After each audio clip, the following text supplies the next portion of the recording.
Shalom saudara, hari ini setelah kita telah mempelajari manusia baru di dalam Kristus, komunitas baru di dalam Kristus, kita sudah sampai di dalam keluarga di dalam Kristus, yaitu eksegesis Kolose 3 ayat 18 sampai 4 ayat 1. Nah, udah di sini, dua lagi kita akan bereskan Kolose, ada nyempil Filemon, habis itu kita masuk ke Tesalonika.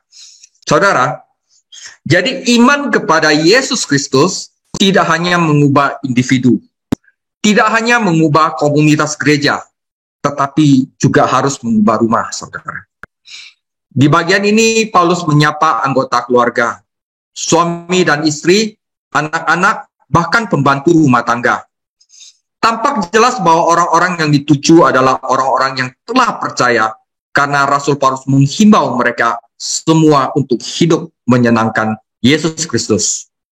Paulus berbicara kepada berbagai anggota keluarga dan menunjukkan faktor-faktor, prinsip-prinsip yang membentuk rumah tangga yang kuat dan saleh. Namun saudara, agar nasihat-nasihat Paulus dapat dimengerti dengan baik, izinkanlah bahwa saya di sini memaparkan suatu prinsip. Suatu prinsip, saudara, bukan suatu perintah, tetapi suatu prinsip. Apa itu kehidupan keluarga di dalam Tuhan Yesus? Yang kadang-kadang tidak dapat diterjemahkan secara langsung. Di sini saya tidak mengajarkan apa yang dapat saya lakukan dan apa yang harus saudara lakukan dengan persis. Karena itu terlepas dari kondisi, dari keadaan kita masing-masing, saudara. Saudara, mari kita menuju hidup baru di dalam Kristus. Saudara, mungkin ada beberapa dari kita mempunyai pengalaman masa lalu yang kurang enak, atau sekarang pun mengalami ujian dan bergumul dalam hal ini. Mungkin ada beberapa dari kita yang baru mau memulai kehidupan pernikahan dan menantikannya dengan penuh kebahagiaan. Namun, yang penting untuk diingat adalah bagi Anda yang pernah gagal atau lagi mengalami pergumulan, tidak perlu memandang rendah diri sendiri. Karena apa, saudara? Karena setiap orang di gereja ini adalah orang berdosa semuanya. Kita semua pernah melakukan kesalahan dan kita adalah sama-sama orang berdosa. Tuhan Yesus tidak memandang rendah Anda. Gereja tidak memandang rendah Anda. Yang penting, saudara, sebagai orang percaya, kita selalu berdiri di ambang berkat Tuhan melalui firman-Nya. Tuhan Yesus ingin memberkati kita dan Dia ingin kita bahagia dan puas. Tidak peduli apa yang telah kita alami. Sekarang pertanyaan besarnya adalah apa yang Tuhan Yesus ingin saya lakukan untuk mulai hari ini agar mendapat rumah tangga yang baik. Dan pengajaran hari ini adalah jawabannya, saudara. Karena itu kita mulai dengan pembacaan firman Tuhan. Kolose 3 ayat 18 sampai 4 ayat 1. Ada 6 prinsip, saudara. Bukan kewajiban, bukan perintah juga, tapi ini semacam prinsip. 3 ayat 18, hai istri-istri, tunduklah kepada suamimu sebagaimana seharusnya di dalam Tuhan. Hai suami-suami, kasihilah istrimu dan janganlah berlaku kasar terhadap dia. Hai anak-anak, taatilah orang tuamu dalam segala hal, karena itulah yang indah di dalam Tuhan. Hai bapak-bapak, janganlah sakiti hati anakmu, supaya jangan tawar hatinya. Hai hamba-hamba, taatilah Tuhanmu yang di dunia ini dalam segala hal. Jangan hanya di hadapan mereka saja untuk menyenangkan mereka, melainkan dengan tulus hati karena takut akan Tuhan. Apapun juga yang kamu perbuat, perbuatlah dengan segenap hatimu, seperti untuk Tuhan dan bukan untuk manusia. Kamu tahu bahwa dari Tuhanlah kamu akan menerima bagian yang ditentukan bagimu sebagai upah. Kristus adalah Tuhan dan kamu hambanya. Barang siapa berbuat kesalahan, ia akan menanggung kesalahannya itu karena Tuhan tidak memandang orang. Dan yang terakhir, hai tuan-tuan, berlakulah adil dan jujur terhadap hambamu. Ingatlah kamu juga mempunyai Tuhan di surga. Saudara, prinsip keluarga di dalam Kristus. Anda akan siap untuk menikah dan berkeluarga jika Anda dan calon pasangan Anda mencintai Tuhan Yesus terlebih dahulu dan sepenuhnya. Anda harus memberikan waktu kepada Tuhan dengan menghabiskan perenungan firman Tuhan bersama-sama untuk mengubah hati Anda dan juga pikiran, tindakan, dan kata-kata Anda. Dan inilah di dalam kitab Kolose ini, Paulus memberikan 6 prinsip kehidupan di dalam rumah tangga di dalam Kristus. Istri, tunduklah pada suami, suami, kasihlah istrimu. Anak-anak, taatilah orang tuamu. Bapak, jangan sakiti hati anakmu. Hamba, taatilah Tuhanmu di bumi. Tuhan, berlakulah adil dan jujur. Singkat, family in Christ, wife submit, husband love, children obey, fathers do not provoke, slave obey, master treat fairly. Ini adalah jika kita mau hidup dalam keharmonisan di dalam Kristus. Prinsip pertama ditujukan kepada istri. Istri, tunduklah pada suamimu. Kolose 3:18, hai istri-istri, tunduklah kepada suamimu sebagaimana seharusnya di dalam Tuhan. Paulus memulai dengan yang ini di ayat 18. Istri, katanya, tunduk pada suami Anda. Sekarang ini tentu saja di zaman kita sekarang adalah perintah yang kontroversial. Ada banyak orang di sana hari ini yang ingin menyingkirkan atau mengabaikan kata-kata ini. Saudara, banyak orang pikir, ya, nggak gitu penting ini. Namun, izinkanlah saya mengatakan bahwa kata-kata Paulus ini, tunduklah, didasarkan pada pengajaran yang alkitabiah, bukan hikmat dari manusia. Nah, akarnya dari mana? Paulus mengakarkan pengajarannya dalam penciptaan manusia dan juga dalam kejatuhan manusia. 1 Timotius 2:13, karena Adam yang pertama dijadikan, kemudian barulah Hawa. Lagi pula, bukan Adam yang tergoda, melainkan perempuan itulah yang tergoda dan jatuh ke dalam dosa. Jadi, di sini Paulus mengatakan bahwa tatanan penciptaan, di mana Adam dijadikan terlebih dahulu, kepemimpinan suami di rumah didasarkan pada cara Tuhan menciptakan dan pada hasil kejatuhan. Di sini juga di dalam Efesus pasal 5 ayat 23 yang memberikan mandat alkitabiah langsung bahwa istri harus tunduk pada suami mereka dan suami harus menjadi kepala rumah tangga mereka. Saudara, dan di dalam 1 Korintus 11 ayat 14 dia mengatakan bahwa alam sendiri mengajarkan bahwa manusia harus memiliki kekepalaan di rumah. Kefale. Saudara, di berbagai belahan dunia banyak gerakan perempuan yang menolak gagasan tentang kepemimpinan laki-laki. Sebuah gagasan yang menurut pandangan organisasi perempuan itu telah kadaluarsa, sudah habis waktunya. Tetapi izinkan saya mengatakan bahwa panggilan Paulus untuk tunduk bukanlah panggilan untuk tunduk kekanak-kanakan. Sebenarnya seruan Paulus untuk tunduk setidaknya mencakup 3 hal. Jadi di sini saya tidak mengatakan istri harus bagaimana, tetapi prinsip kenapa istri harus tunduk. Pertama-tama, Paulus memanggil para istri untuk menyadari secara praktis tatanan rumah tangga yang diberikan oleh Tuhan. Inilah yang telah diberikan oleh Tuhan kepada suami dan istri. Paulus ingin para istri mengetahui bahwa bukan hanya itu cara Allah membuat segala sesuatu terjadi, tetapi dia telah membuat segala sesuatu itu menjadi demikian demi kebaikan suami dan istri. Kekepalaan laki-laki adalah tatanan rumah tangga yang diberikan secara ilahi.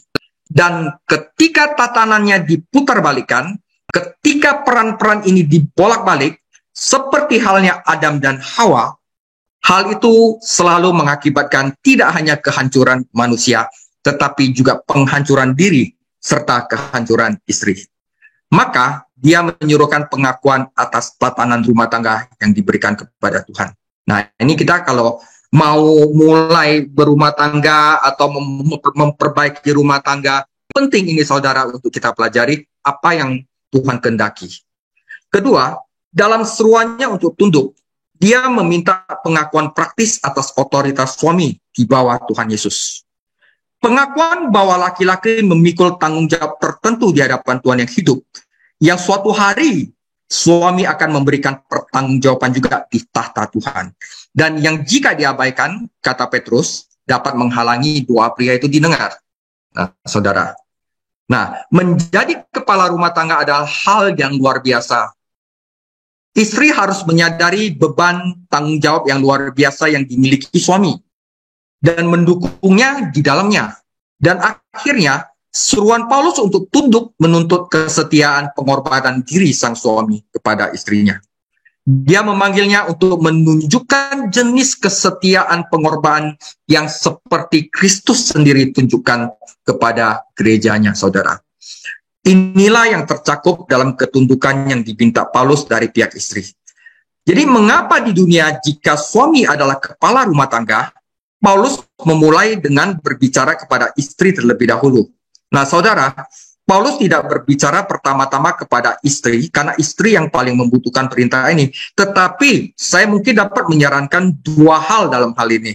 Pertama-tama, Paulus mengatakan bahwa istri tunduk kepada suami. Kata-kata Paulus kepada istri pertama-tama dirancang untuk melindungi. Biar tatanan ini, struktur rumah tangga ini, jangan disikat, jangan diputarbalikan oleh iblis. Salah satu cara iblis untuk memporak-porandakan rumah tangga adalah memutarbalikan otoritas dan tatanan ini. Jadi, kata-kata Paulus kepada istri pertama-tama dirancang untuk melindungi tatanan dan struktur rumah tangga, saudara. Bahkan di masyarakat di mana kemungkinan ada gelombang yang menerjang keluarga, Paulus ingin pertama-tama melindungi ketertiban itu di rumah. Dia mulai dengan berbicara ke tempat di mana mungkin ada pemutar balikan tatanan yang dapat terjadi. Kadang-kadang hal ini tidak dijadikan hal serius, tapi ini sangat serius, saudara. Kedua, Paulus menyebutkan arahan ini kepada istri pertama karena orang mungkin tergoda untuk menarik kesimpulan ini dari logika Alkitabiah. Kita merdeka di dalam Kristus. Tidak ada pria dan tidak ada wanita di dalam Kristus. Oleh karena itu, sebagai seorang istri, saya tidak memiliki tanggung jawab lagi untuk tunduk kepada kepala rumah tangga karena saya bebas dan setara di dalam Kristus. Bukan maksudnya begitu. Kristus setara dengan Allah, tetapi Kristus tunduk kepada Allah. Tatanan sama kesetaraan itu beda, saudara. Nah, Rasul Paulus tidak ingin logika kita berjalan seperti itu. Dia ingin kita menarik kesimpulan ini, karena saya memiliki freedom in Christ, karena saya memiliki kemerdekaan di dalam Kristus, saya sekarang merdeka dengan motivasi yang benar, yaitu untuk mengikuti prinsip Alkitab yang diberikan Tuhan untuk kehidupan keluarga, saudara. Nah, ketika setan ingin menipu dan menjerumuskan manusia pertama dan Hawa ke dalam dosa, dia mulai dengan menyerang pikiran Hawa. Hal ini dijelaskan dalam 2 Korintus 11 ayat 3. Tetapi aku takut kalau pikiran kamu disesatkan dari kesetiaan kamu yang sejati kepada Kristus, sama seperti Hawa diperdayakan oleh ular itu dengan kelicikannya. Mengapa setan ingin menyerang pikiran Anda? Karena pikiran Anda adalah bagian dari gambar Tuhan, di mana Tuhan dapat berkomunikasi dengan Anda dan mengungkapkan kehendaknya kepada Anda. Jadi sangat disayangkan bahwa beberapa orang Kristen telah meminimalkan signifikasi pikiran, saudara. Karena Alkitab sangat menekankan pentingnya itu. Kisah Para Rasul 22 ayat 14 lalu katanya, Allah nenek moyang kita telah menetapkan engkau untuk mengetahui kehendaknya, untuk melihat yang benar, dan untuk mendengar suara yang keluar dari mulutnya.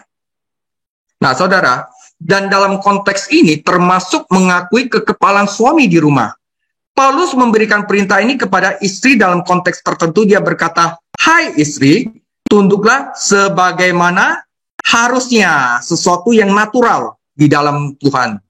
Apa yang Paulus katakan hari ini artinya bahwa seorang wanita yang sudah menikah untuk mempraktekkan bahwa Yesus Kristus adalah Tuhan.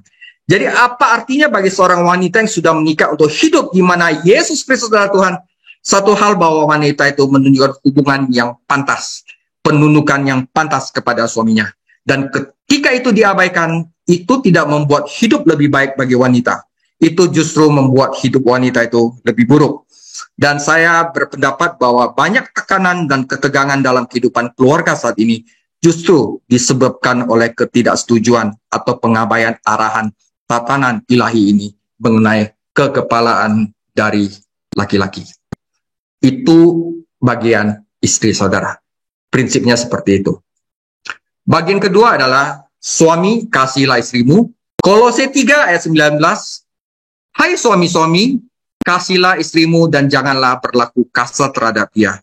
Jadi saudara, sebelum saya lanjutkan, orang yang adalah istri jangan baca yang suami. Dia baca yang istri. Yang suami baca yang suami. Yang ayah, orang tua baca orang tua gitu. Jadi jangan, wah istri kamu harus begitu. Jangan, kita baca yang bagian kita aja, ya. Saudara, di sini Paulus memberikan perintah kepada para suami Kristen untuk mengasihi istri mereka. Bukankah semua perjanjian baru memerintahkan kasih? Dia menoleh ke suami dan berkata, kasihilah istrimu, lakukanlah. Saudara, perlu dicatat bahwa mengasihi istri itu tidak berarti sama dengan mengikuti semua yang diingini oleh istri. Seperti Kristus mengasihi gerejanya juga tidak selalu harus mengabulkan semua permohonan umatnya. Tetapi suami mengasihi istri itu lebih dengan membawanya kepada kebenaran. Walaupun itu berarti sang suami harus mengorbankan dirinya sendiri. Seperti juga yang dilakukan Kristus bagi gerejanya. Nah, ini suatu yang berat yang ditujukan kepada suami, saudara. Oleh karena itu, mengasihi istri Anda itu bukan pilihan. Itu sesuatu yang opsional. Itu adalah pekerjaan kita, dan Rasul Paulus tidak segan-segan memerintahkan para suami untuk melakukan hal ini. Perhatikan bahwa ketundukan istri dan kasih suami membentuk suatu kewajiban timbal balik dalam hubungan perkawinan. Ada kewajiban dan tanggung jawab bersama yang bertemu dengan indah, dan yang menarik, yang bertentangan dengan natur kita, bertentangan dengan kecenderungan alami kita. Apa yang mungkin menjadi kecenderungan alami seorang pria? Seorang pria biasanya egois sehingga tidak mengasihi istrinya. Apa kecenderungan alami wanita? Tidak tunduk kepada suaminya atau dengan sengaja melemahkan otoritasnya. Itu kecenderungan alami dari manusia. Nah, di sini kita belajar, ya. Ini kalau bisa kita lakukan itu mungkin kita tidak bahagia atau mungkin ada masalah dalam keluarga kita. Nah, namun Paulus meminta mereka berdua dalam hubungan timbal balik, mereka memenuhi tanggung jawab timbal balik ini. Istri, tunduklah, suami, kasihlah. Rasul Paulus memanggil laki-laki untuk menunjukkan bukan hanya kasih romantis atau eros, dan bukan kasih keluarga kepada istrinya, philea, tetapi untuk menunjukkan kasih tanpa pamrih, yaitu agape, saudara. Kasih agape adalah kasih yang memberi dirinya yang telah ditunjukkan Kristus kepada gereja. Kasih yang bertujuan untuk kepentingan terbaik bagi orang lain. Kasih yang menempatkan posisi diri sendiri dan sumber daya sendiri dan hak istimewa sendiri pada kebaikan istri. Kasih semacam itu yang ingin membangun orang yang dicintai, yang ingin membangun istrinya dalam kebenaran firman Tuhan. Ini adalah jenis kasih yang Paulus minta kepada suami untuk ditunjukkan kepada istri mereka. Jadi bukan semua yang dia mau kita penuhi. Jadi telah mengasihi, bukan. Tapi kasihnya kasih yang berkorban. Betapa mudahnya untuk mengikuti petunjuk ini, saudara. Ketika kedua pasangan ingin mengekspresikan dan mematuhi perintah ini. Betapa mudahnya seorang suami untuk mengasihi jika diberi penghormatan oleh istrinya. Betapa mudahnya seorang wanita untuk mengetahui bahwa suaminya mencintainya, tunduk padanya, mengetahui bahwa semua tindakannya ditujukan untuk kepentingan terbaik dia. Betapa mudahnya seorang suami mencintai seorang wanita yang menghormatinya, yang tunduk padanya dalam keadaan yang pantas. Betapa mudahnya itu. Tetapi betapa sulitnya hal ini ketika hal ini tidak benar dalam sebuah hubungan. Namun Rasul Paulus tidak memberikan kualifikasi untuk perintah-perintah ini. Dia tidak mengatakan, kalau suami mengasihi, barusan saya tunduk. Dia tidak mengatakan gini, istri tunduk jika dia mengasihimu. Atau dia tidak mengatakan suami kasih dia jika dia tunduk. Enggak, saudara. Ini adalah sesuatu yang tanpa pamrih. Kita lakukan walaupun dia tidak lakukan. Dia hanya mengatakan, istri tunduklah, suami kasihlah. Saudara, ini terkadang sulit dalam konteks hubungan karena ribet banget. Ya, apalagi kalau ada hubungan dengan keluarga lain, keluarga lain, ini ribet banget.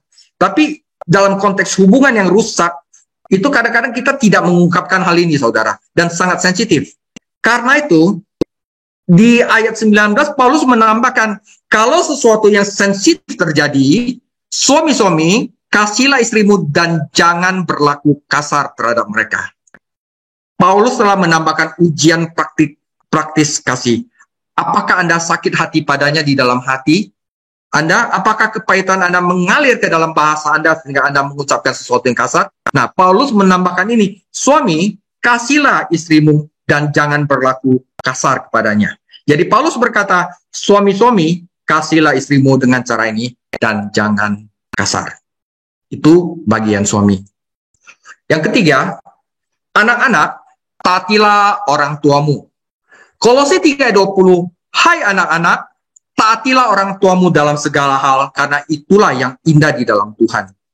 Perintah berikutnya yang kita lihat dalam perikop ini adalah untuk anak-anak. Perhatikan perintah Paulus di sana, patuhi, taati. Anak-anak harus patuh. Kenapa? Paulus sekali lagi mengatakan inilah cara seorang anak Kristen. Seorang anak yang di dalam Yesus Kristus mengungkapkan keinginannya untuk melayani Tuhan Yesus. Beginilah cara seorang anak Kristen memanifestasikan aturan Kristus di dalam hidupnya. Yaitu anak itu menaati orang tuanya. Begitulah cara Anda melihat aturan Kristus di dalam hidup seseorang.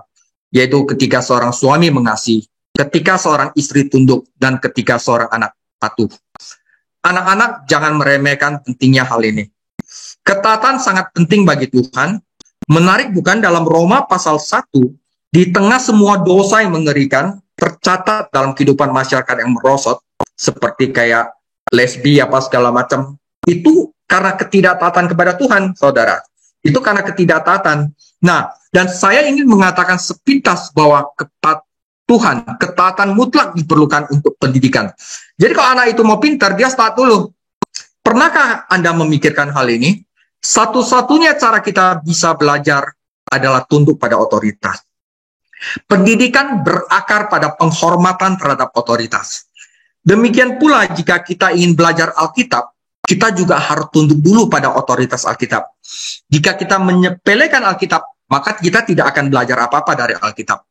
Karena itu, jika anak tidak tunduk pada otoritas, membangkang, khususnya otoritas orang tua, kita di rumah, dan otoritas orang lain, misalnya guru, di dunia yang telah Tuhan berikan kepada kita, pada akhirnya anak-anak akan merampas kemampuan diri mereka untuk bertumbuh. Karena Tuhan Yesus telah membuat dunia sedemikian rupa, sehingga satu-satunya cara kita tumbuh adalah dengan melakukan penghormatan yang pantas terhadap otoritas. Tuhan Yesus menangani masalah ini dengan serius. Perhatikan kelengkapan perintah dalam ayat 20. Taatilah orang tuamu dalam segala hal. Biar mereka bertumbuh dalam pendidikan, saudara. Nah, pernahkah Anda memikirkan bahwa ketaatan adalah kesenangan Tuhan juga? Anak-anak, pernahkah Anda memikirkannya? Bahwa menaati orang tua Anda itu mendatangkan kesenangan bagi Tuhan. Bahwa Bapa di surga itu menikmati kenyataan bahwa anak-anak menaati orang tua Anda. Tuhan memperoleh kesenangan darinya dan Tuhan menikmatinya.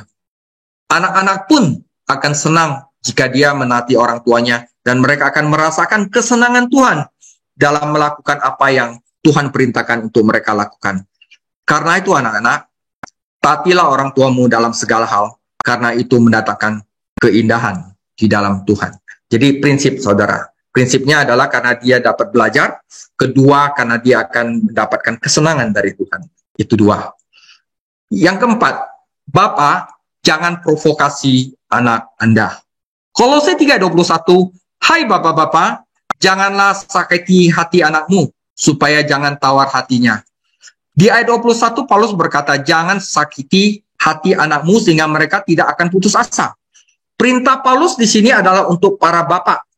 Secara khusus adalah agar mereka tidak mengecewakan dan mengecilkan hati anak-anak mereka dalam konteks disiplin. Nah, dalam konteks disiplin. Kita mungkin bertanya, mengapa ibu tidak dicantumkan di sini saja? Dan mungkin jawabannya sudah jelas. Mungkin karena ayah memiliki kecenderungan lebih banyak, saudara, memberi pengajaran, kritik, dan disiplin daripada ibu. Ini adalah peringatan terhadap kritik yang merusak dan terus-menerus. Peringatan terhadap hukuman yang terlalu berat yang akan mematahkan semangat seorang anak.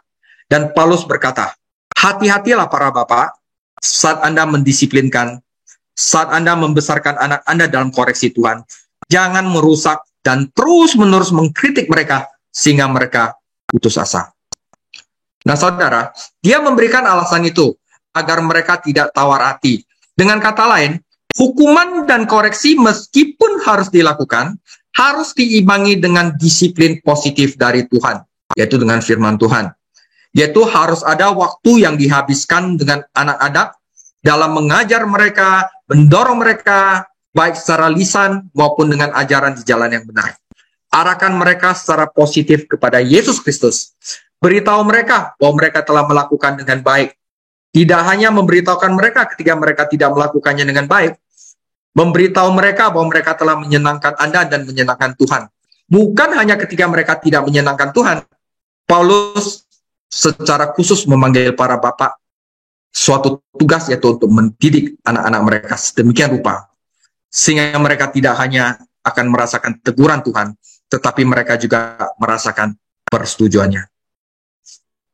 Perhatikan mereka, ajarkan mereka, didiklah mereka, seimbangkan nasihat Anda dengan pelajaran firman Tuhan.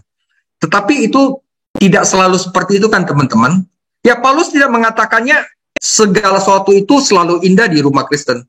Ini sulit dilakukan, tetapi bisa kalau kita mempunyai kerendahan hati untuk itu. Mungkin banyak orang pada malam hari ini putus asa tentang kehidupan rumah tangga mereka.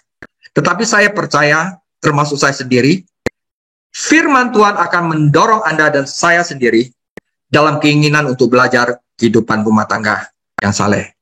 Nah saudara, saya tuh dari dulu suka buku tentang Puritan. Itu adalah sebelum denominasi itu terjadi. Itu kuno banget saudara. Nah, di sini saya banyak belajar. Saya ingin memberitahu kita semua tentang kehidupan rumah tangga kaum Puritan. Saya membaginya Anda singkat aja. Nah saudara, orang-orang Puritan berjuang untuk pandangan yang tinggi tentang keluarga, memproklamirkan sebagai unit dasar masyarakat dan gereja kecil itu sendiri, dengan suami sebagai pendeta dan istri sebagai asistennya.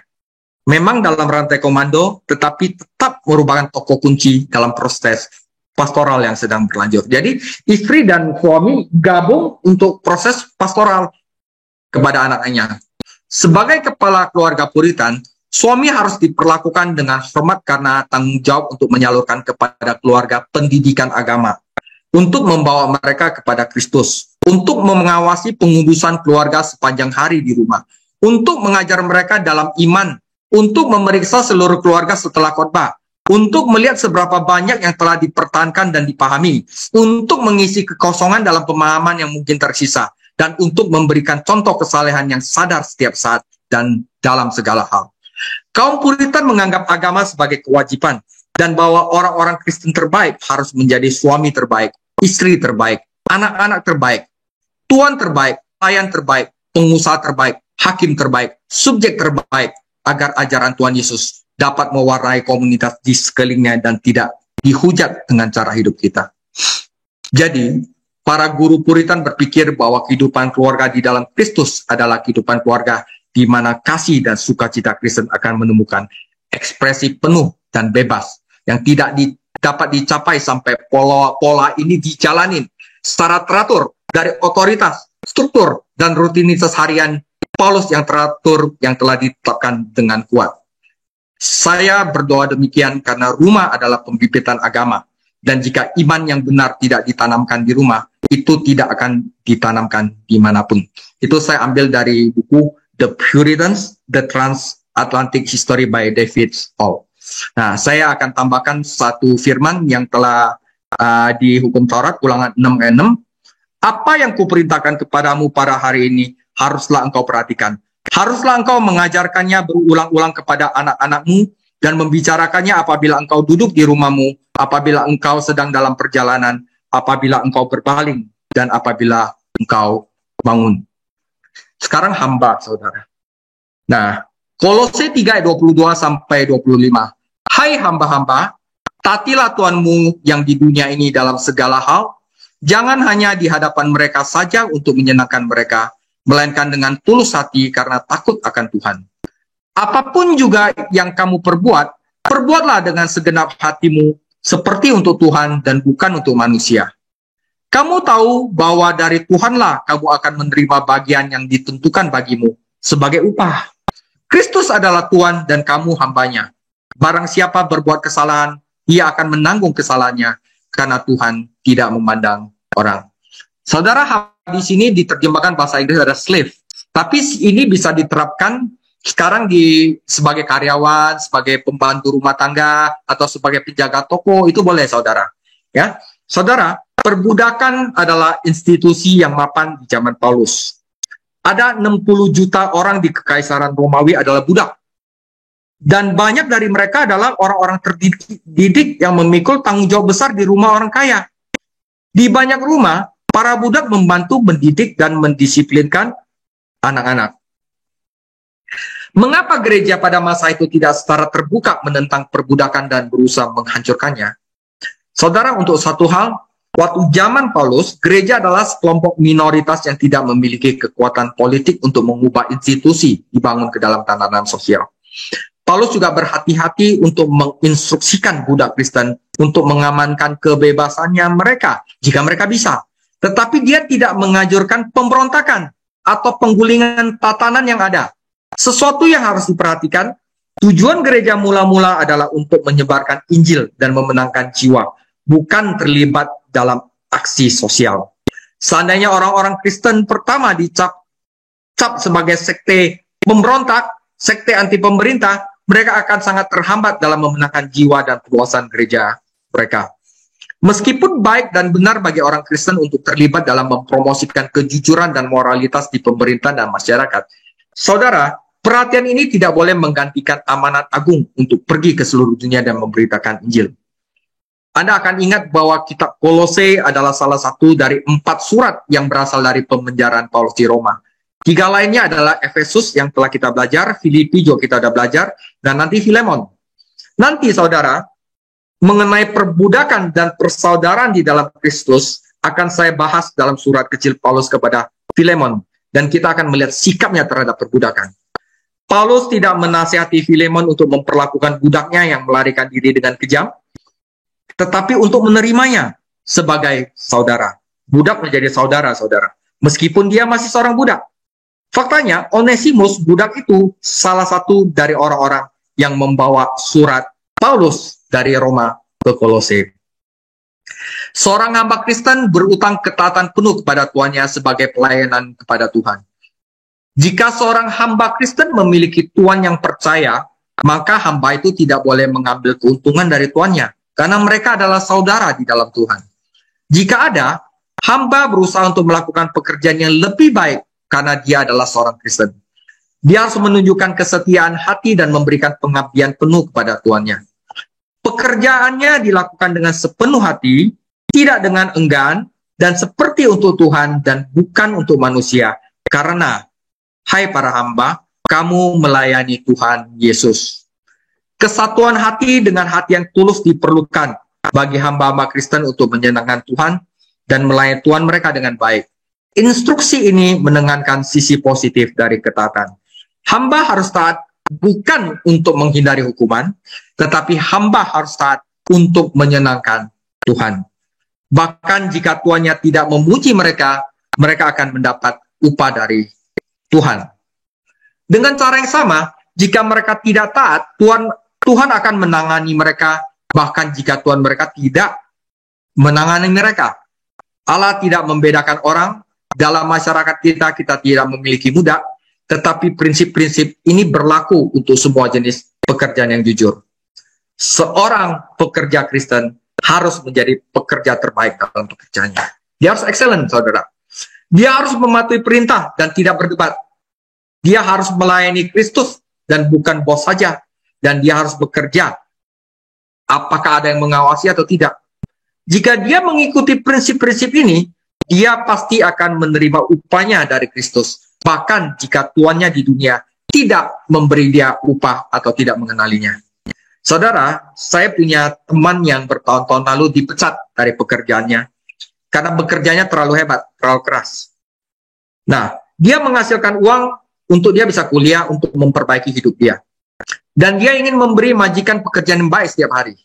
Tetapi saudara, di dalam perusahaan dia, masalahnya prestasinya menelanjangi kemalasan karyawan lain. Jadi, karena dia itu kerjanya bagus, maka orang lain itu jadi jomplang, kelihatannya malas. Nah, mereka itu mulai melawan. Salah satu dari mereka secara berencana menuduh teman saya melakukan sesuatu dan dia dipecat. Akhirnya teman saya itu kehilangan pekerjaannya, tetapi dia mempertahankan karakternya. Saudara, dan Tuhan menghadiahinya dengan pekerjaan yang lebih baik. Nah, dalam dunia yang kompleks dan penuh persaingan dewasa ini, memang terkadang sulit bagi seorang Kristen untuk menaati Tuhan dan mempertahankan pekerjaannya atau mendapatkan promosi. Tetapi dia harus menaati Tuhan dengan cara yang sama dan mempercayai dia untuk apa yang dia butuhkan. Saudara, rekan-rekan sekerja yang belum diselamatkan, kita ada rekan-rekan sekerja yang masih belum Kristen, dapat memanfaatkan kita, karena dia tahu kita baik, membantu pekerja Kristen. Tetapi mungkin ini dapat menjadi kesempatan bagi orang Kristen untuk bersaksi dan mendukung kesaksiannya dalam hidupnya. Oh, saya bisa lakukan ini karena ada Yesus Kristus ada di dalam saya, sehingga mereka mungkin akan menjadi percaya. Karena jauh lebih penting untuk memenangkan jiwa yang hilang daripada menghasilkan uang yang dapat segera hilang begitu saja, saudara. Nah, jadi tetaplah berbuat baik. Kadang-kadang kita dimanfaatkan, kita tahu, tapi kita tetap berbuat baik. Itu tujuannya adalah untuk kemuliaan Yesus Kristus. Nah, saudara, yang terakhir adalah Tuhan, berlakulah adil dan jujur. Sama seperti suami dan istri, orang tua anak-anak memiliki tanggung jawab bersama dan timbal balik. Demikian juga Tuhan dan hamba. Paulus menasihati para majikan Kristen untuk memperlakukan hamba-hamba mereka dengan adil dan jujur. Ini akan menjadi prinsip aneh dan baru bagi tuan Romawi. Karena mereka menganggap budak itu seperti benda dan bukan manusia. Para majikan hampir memiliki kendali penuh atas budak-budak mereka dan dapat melakukan apa saja yang mereka suka. Beberapa tuan Romawi yang belum diselamatkan tidak pernah berpikir untuk memperlakukan budak mereka dengan adil. Karena mereka pikir budak tidak pantas mendapatkan apapun. Injil tidak segera menghancurkan perbudakan, tetapi secara bertahap mengubah hubungan antara budak dan tuan. Standar dan tekanan sosial tidak sesuai dengan prinsip-prinsip Kristen. Tetapi guru Kristen harus mempraktekkan prinsip-prinsip ini dengan cara yang sama. Saudara, mulai dengan kita memperlakukan pembantu kita dulu di rumah seperti apa, saudara. Nah, dia harus memperlakukan budaknya seperti seorang pribadi dan seperti saudara di dalam Kristus. Dia tidak akan memperlakukannya dengan buruk. Dia harus memperlakukan budaknya dengan adil dan jujur. Lagi pula, budak Kristen itu adalah manusia merdeka di dalam Tuhan. Dan tuannya adalah hamba Kristus. Dengan cara yang sama, hubungan sosial dan fisik kita selalu diatur oleh hubungan spiritual kita. Galatia 3:28. Dalam hal ini, tidak ada orang Yahudi atau orang Yunani, tidak ada hamba atau orang merdeka, tidak ada laki-laki atau perempuan, karena kamu semua adalah satu di dalam Kristus Yesus. 1 Korintus 7:22. Sebab seorang hamba yang dipanggil oleh Tuhan dalam pelayanannya adalah orang bebas, milik Tuhan. Demikian pula orang bebas yang dipanggil Kristus adalah hambanya. Saudara, kesimpulan, saat kita meninjau bagian Kolose yang sangat praktis ini, praktis, mudah, tetapi sulit dilakukan. Kita melihat sekali lagi keunggulan Yesus Kristus dalam hidup kita sebagai orang percaya. Kristus harus menjadi kepala rumah tangga. Rangkaian nasihat ini sebenarnya merupakan aplikasi praktis dari Kolose 3:17. Dan apapun yang kamu lakukan dengan perkataan atau perbuatan, lakukanlah semuanya itu dalam nama Tuhan Yesus. Dengan kuasa dan otoritasnya kita harus hidup dan diaplikasikan dalam hubungan kita sehari-hari di rumah. Jika Yesus Kristus adalah yang utama dalam hidup kita, marilah kita mulai saling mengasihi, tunduk, taat, memperlakukan satu sama lain dengan adil di dalam Tuhan. Saudara, bila kita meninjau kembali yang telah kita pelajarin Efesus 5:18-23, kita akan mencatat kesejajaran antara perikop ini dengan yang baru saja kita pelajari. Bagian Efesus menitik beratkan hidup yang dipimpin oleh Roh Kudus. Sedangkan surat kepada Kolose menekankan hidup yang dipimpin oleh firman Tuhan.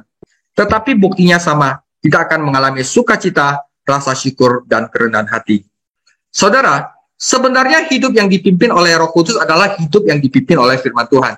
Karena Roh Kudus akan menggunakan firman Tuhan yang telah kita pelajari dengan setia dalam proses pengudusan kita, sanctification. Roh Kudus dan firman Tuhan dibutuhkan di rumah. Jika anggota keluarga dipimpin oleh Roh Tuhan dan firman Tuhan, mereka akan bersukacita, bersyukur, tunduk, dan mereka tidak akan mengalami kesulitan bergaul sama selainnya. Pengusaha dan karyawan Kristen akan memperlakukan satu sama lain dengan adil jika mereka dipenuhi oleh Roh Kudus dan firman Tuhan. Inti dari setiap masalah adalah masalah di hati, dan hanya Roh Kudus dan firman Tuhan yang dapat mengubah dan mengendalikan hati kita. Ya, saudara, dapatkah orang-orang yang tinggal bersama Anda mendeteksi bahwa Anda dipenuhi dengan Roh Kudus atau firman Tuhan? Demikian paparan saya tentang kehidupan keluarga di dalam Kristus. Pada kesempatan berikutnya saya akan bahas di mana hidup di dalam Kristus tidak mengubah hanya manusia, komunitas, dan keluarga, tetapi perkataan kita pun diubah di dalam Kristus. Jadi di sini dikatakan perkataan bagaimana kita seharusnya jika kita ada di dalam Kristus. Demikian firman Tuhan. Tuhan Yesus memberkati.